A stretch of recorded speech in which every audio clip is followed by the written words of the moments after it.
किशोरी पेडणेकर आपल्याबरोबर आहेत, मुंबईच्या माजी महापौर आणि शिवसेना युबीटी पक्षाच्या नेत्या। किशोरीताई, मीनाताई ठाकरे यांच्या पुतळ्यावर लाल रंगाचा ऑइल पेंट फेकलेला होता। अर्थातच शिवसैनिक आता एकत्रित आले, त्यांनी हा सगळा पेंट काढलाय, स्वच्छ केलेला आहे पुतळा। मात्र अशा प्रकारे विटंबना करणं पुतळ्याची, काय तुम्ही नेमकी तुमची प्रतिक्रिया काय?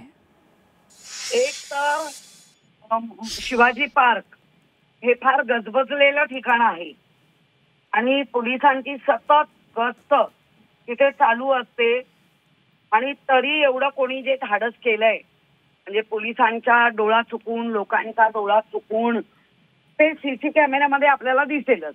होय, या गोष्टीचा संपूर्ण महाराष्ट्रात नव्हे तर आता जगभरात त्याचा निषेध होतोय आणि तो निषेध करत असताना निश्चितच जो कोणी आहे ज्याला आपण आता मनोरुग्ण हे रुग्ण म्हणून वळण न देता ते भूतकाळ काय, त्याचा वर्तमान काय, त्याला नेमकं कोणी करायला सांगितलंय का, सगळ्या गोष्टीचा तपास झाला पाहिजे।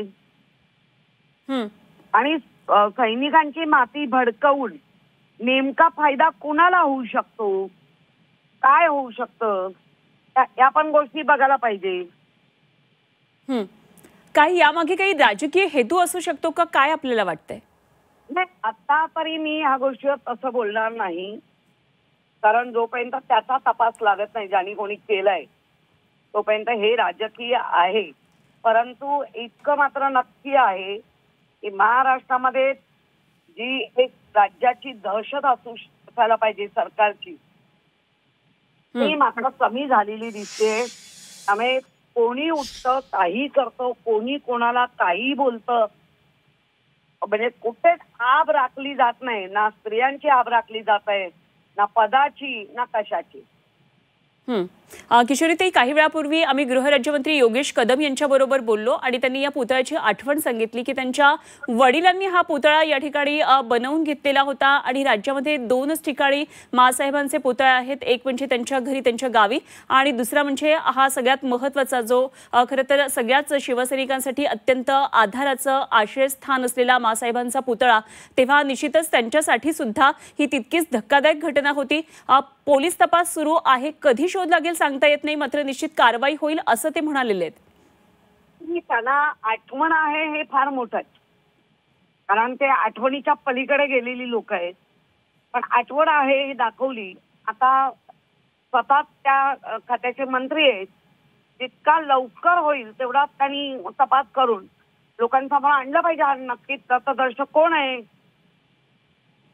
जी, खरं तर अत्यंत वर्दळीचा हा सगळा भाग आहे। इथे क्रिकेटचे ग्राउंड मागे आहे, शेकडो लोकांची वर्दळ या ठिकाणी असते, तरी देखील अशा भागामध्ये हे कृत्य कोणी करायला जर धजावत असेल तर खरंच कायदा सुव्यवस्था राहिलेली आहे का, कायद्याची भीती आहे का, असे अनेक प्रश्न खरं तर निर्माण होतात। नाहीच आहे, कायद्याची भीती नाहीच आहे। रस्त्यामध्ये मुर्दे पाडले जात आहेत, पुण्यामध्ये बघा, बीडमध्ये बघा, अगदी मुंबईत बघा, काय चाललंय, काय कायद्याच्या कुठल्या भीती आहेत आणि कायद्याची भीती का नाही राहत आहे? कारण जे मंत्री महोदय ते स्वतः इतक्या बेजबाबदारपणे वक्तव्य करतायत, बोलतायत, चालतायत, त्यामुळे त्यांचं वर्तन बघून जनता करते। अगदी आज उद्धव बाळासाहेब ठाकरे पक्षाची एक बैठक आहे, शाखा अधिकारी, उपशाखा अधिकारी, विभाग प्रमुख असे अनेक जणांची बैठक असणार आहे। उद्धव ठाकरे सुद्धा काही वेळामध्ये या बैठकीसाठी उपस्थित राहतील, मार्गदर्शन करतील। काय ही उद्धव साहेबांपर्यंत बातमी पोहोचली आहे का आणि त्यांची काही प्रतिक्रिया आली आहे का, काय आपल्याला या संदर्भात काही कळलंय? त्यांच्यापर्यंत पोहोचली, त्यांचं पूर्ण हे सैनिकांवर तर आहेच, परंतु पोलिसांवरही विश्वास आहे।